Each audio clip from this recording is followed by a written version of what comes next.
ഈശോയിൽ സ്നേഹമുള്ളവരെ, മഞ്ഞും കുളിരുമുള്ള ഈ ഡിസംബറിൽ സ്നേഹത്തിൻ്റെ സമാധാനത്തിൻ്റെ സന്ദേശവുമായി ഒരു ക്രിസ്മസ് കൂടി വന്നെത്തിയിരിക്കുന്നു. നക്ഷത്രങ്ങളും പുൽക്കൂടും കേക്ക് മുറിക്കലുമൊക്കെയായി നമ്മൾ ഈ ആഘോഷത്തെ വരവേൽക്കുകയാണ്. ഈ സന്തോഷവേളയിൽ നമ്മുടെ സന്തോഷങ്ങൾ മറ്റുള്ളവരുമായി പങ്കുവെക്കുവാൻ നമുക്ക് സാധിക്കട്ടെ. ഒറ്റപ്പെട്ട് ജീവിക്കുന്നവരെയും മാനസികമായ ബുദ്ധിമുട്ടുകൾ അനുഭവിക്കുന്നവരെയും കഷ്ടപ്പാടുകൾ സഹിക്കുന്നവരെയും നമ്മൾ സഹായിക്കാൻ സന്നദ്ധരാകണം. അപ്പോഴാണ് ക്രിസ്മസ് പൂർണ്ണമാകുന്നത്.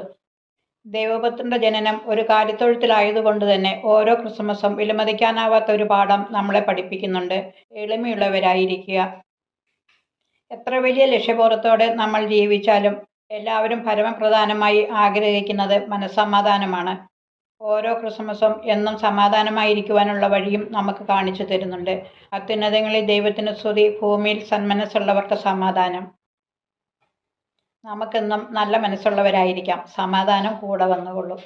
നോമ്പ് നോറ്റും സുഹൃതങ്ങൾ ചെയ്തും ഉണ്ണീശോയെ ഹൃദയത്തിലേക്ക് സ്വീകരിക്കാൻ ഒരുങ്ങുന്ന ഈ കാലഘട്ടത്തിൽ ക്രിസ്മസിൻ്റെ ആശംസകൾ ഒത്തിരി സ്നേഹത്തോടെ നേരുന്നു.